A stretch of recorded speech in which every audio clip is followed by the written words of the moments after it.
Fala pessoal, eu sou o Elis da Indiana Bulls e hoje eu vou falar para vocês tudo o que vocês precisam saber sobre fibra para construção de arcos. Então, se você já caiu em algum conto da internet de que meu arco não quebra ou que arco de fibra é o melhor tipo de arco que existe e por aí vai, né? Acompanhe o vídeo até o final, já curte ele, né? E se inscreve porque aqui no canal você fica sabendo de tudo que os outros fabricantes não te contam.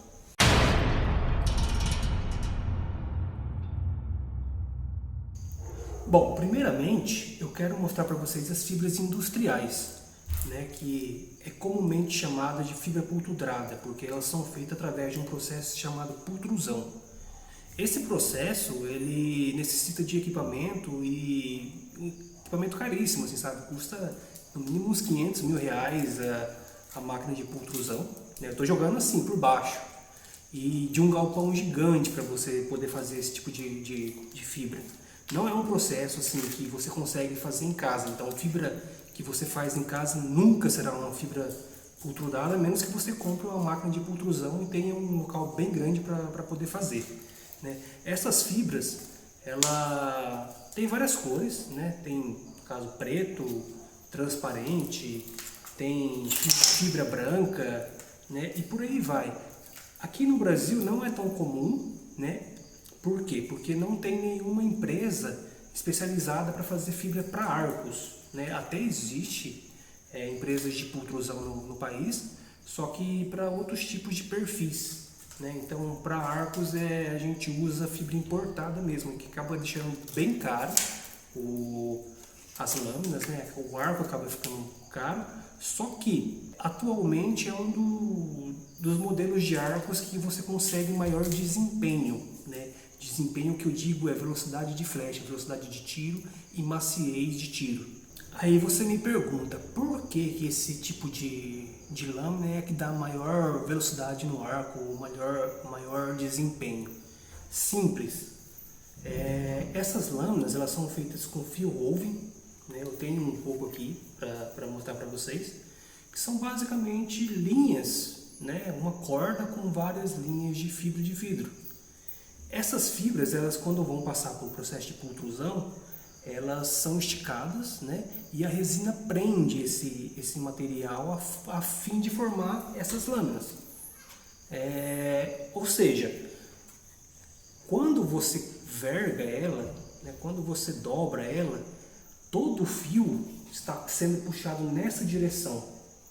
A fibra de vidro, então, vai estar armazenando energia sempre na mesma direção, que na direção dos fios. Não tem forças laterais ou qualquer outra direção de forças, né? Vai ser sempre na direção do tiro. Você usando algum núcleo, então, para dar sustentação, a fibra faz, sei lá, 90% da energia do arco e o núcleo está ali apenas para servir de núcleo mesmo. Usando esse fio woven também, isso é fio, tá? Não é tecido. O que o pessoal tem feito, então, é usar esses fio woven para tentar fazer, replicar, né, em casa uma laminação similar às fibras pultrudadas. Dá um resultado legal também, muito melhor do que alguns outros modelos de arco, né? Só que também é um processo trabalhoso, né, e envolve bastante estudo por trás, um monte de coisas. Uma coisa interessante para se falar desse tipo de lâmina é que pelo fio ser só em uma direção, né, ela só vai ter resistência nessa direção. Né? Tanto as rovens mais comuns como as laminadas, né, em casa, elas não têm resistência na diagonal. Alguns modelos de rovem, eles até têm um tecido bidirecional no meio da construção da lâmina, que é para dar essa força de torção. Né? Mas geralmente esse tipo de lâmina ainda é mais caro do que é comum. Lógico que para arcos isso não é tão crítico, né? O arco ele só vai vergar nessa direção mesmo, a menos que um arco seja muito agressivo na sua curvatura, né? Ou não tenha sido fabricado de um bom modo, né? Isso não tem tanto problema. Mesmo assim, o pessoal ainda costuma colocar uma lâmina entre as laminações que se chama stable core, né? Que é uma lâmina específica para dar essa força contra a torção. Às vezes até o próprio núcleo, né, ele já resolve esse problema e deixa o arco mais resistente nesse sentido assim. Mas a lâmina por si só, ela é frágil nessa lateralidade, justamente porque não tem nenhuma fibra diagonal ou horizontal. Saindo das lâminas de fibra, né, a gente tem também as lâminas de carbono, que podem ser feitas também pelo processo de pultrusão, né, tanto com fio unidirecional, como com tecido, para dar aquilo que eu comentei anteriormente, que é em relação a forças de torção. Né? O carbono ele é muito mais resistente à tração do que fibra de vidro. Então ele com menor espessura ele consegue dar maior força nas limbes, né? O que deixa ela mais rápido também, né? Só que o melhor uso do carbono é em conjunto com a fibra de vidro, né? Ele sozinho ele até dá umas lâminas boas, mas ele vai ser só uma lâmina mais cara. Ele não vai ter tanto desempenho, ganho em relação às de fibra, né? Você tem aí lâminas de alto desempenho de carbono, mas elas são muito mais relacionadas ao design dele do que o material em si. Por quê?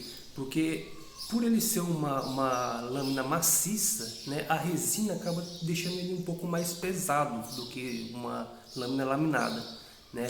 Às vezes você tem aí uma lâmina de FOAN no núcleo do arco, que é muito mais leve do que um carbono maciço.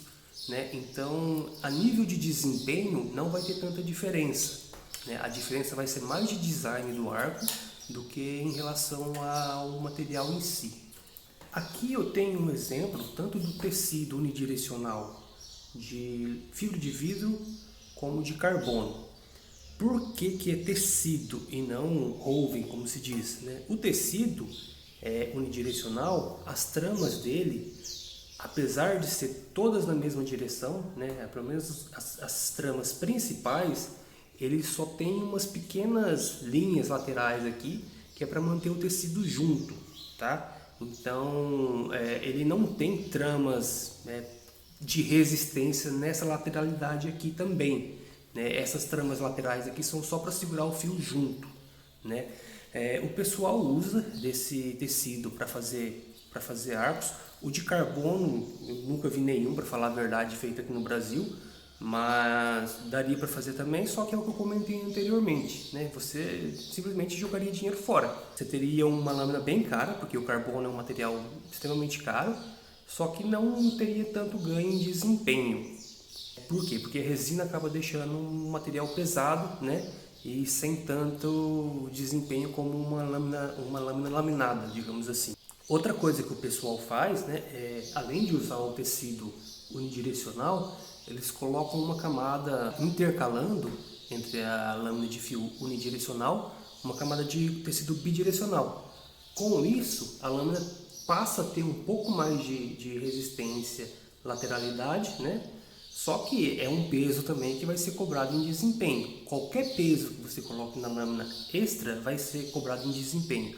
Vai ter um desempenho menor. O que isso significa? Significa que você vai puxar uma libragem e ela vai devolver energia para a flecha com uma potência um pouco menor.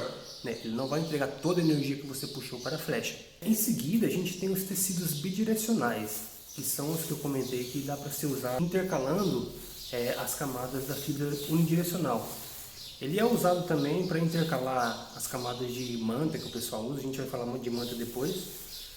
Mas o tecido ele tem vários modelos, né? Tem várias gramaturas no caso. Tem uma gramatura maior, uma mais fina, tem esse modelo aqui que é fita. Todos esses dariam para ser usados para ser feito arcos também, né? Eles exerceriam força nas duas direções, mas o mais comum de se usar eles, no caso, né, que se vê mais, por exemplo, fita assim, você usa para colar no backing de um arco de madeira, né, para evitar que a madeira quebre. Né? Acho que o melhor uso para esse tipo de tecido seria esse. Tanto porque ele não vai exercer tanta força, né? Ele só vai segurar as fibras da madeira do lugar para que não quebre mesmo. A gente tem também tecido de carbono, né, que é o mesmo princípio, O carbono ele vai ter uma resistência maior à tração, né? Então ele consegue agregar um pouco de velocidade a mais do que a fibra de vidro, né? E resistência também, mas é um material extremamente caro, né? E que o melhor uso dele seria em conjunto, ele sozinho ele não é tão bom. E para fechar, a gente tem a manta de fibra, né? A manta ela é usada em diversos tipos de construção, assim, e para arcos é o pior dos materiais, né? Por quê? Porque ele não tem direção específica de fios. Os fios dele são todos, né, intercalados. Então o que acontece? Ele vai dar potência no arco, mas mais pelo peso em si, né, do material, ele não vai ter tanta resistência, nem na vertical, nem na horizontal, né? Ele vai ter resistência para todos os lados, mas pelos fios também não serem tão longos, ele acaba se tornando frágil, né? Seria o melhor material se você quisesse usar o arco para bater em alguém ou brincar de betes, né? Alguma coisa nesse sentido. Por quê? Porque ele é muito resistente à pancada, né? Mas para desempenho de arco mesmo, ele é um dos piores materiais, além de ser frágil em pequenas porções. Por exemplo, se você pegar o arco e colocar a pressão dele apenas em um lugar, provavelmente ele vai quebrar, né? Enquanto que os outros materiais eles aguentam bem mais. Existem diversos tipos de fios, né? Usado tanto para manta quanto para tecido, e alguns têm impregnação mais fácil do que outros, né? Alguns têm resistência melhor do que os outros, mas no geral todos os materiais trabalham do modo como eu expliquei aqui, né? Então espero que esse vídeo tenha sido bem esclarecedor em relação ao tipo de material e o desempenho que ele proporciona, né? Que você saiba escolher então tanto na hora de comprar um arco como também na hora de fazer, né? E se puder curtir o vídeo, se puder se inscrever no canal, ajuda bastante. E vamos estar sempre aí tentando esclarecer esse tipo de dúvida, beleza? Falou, um abraço!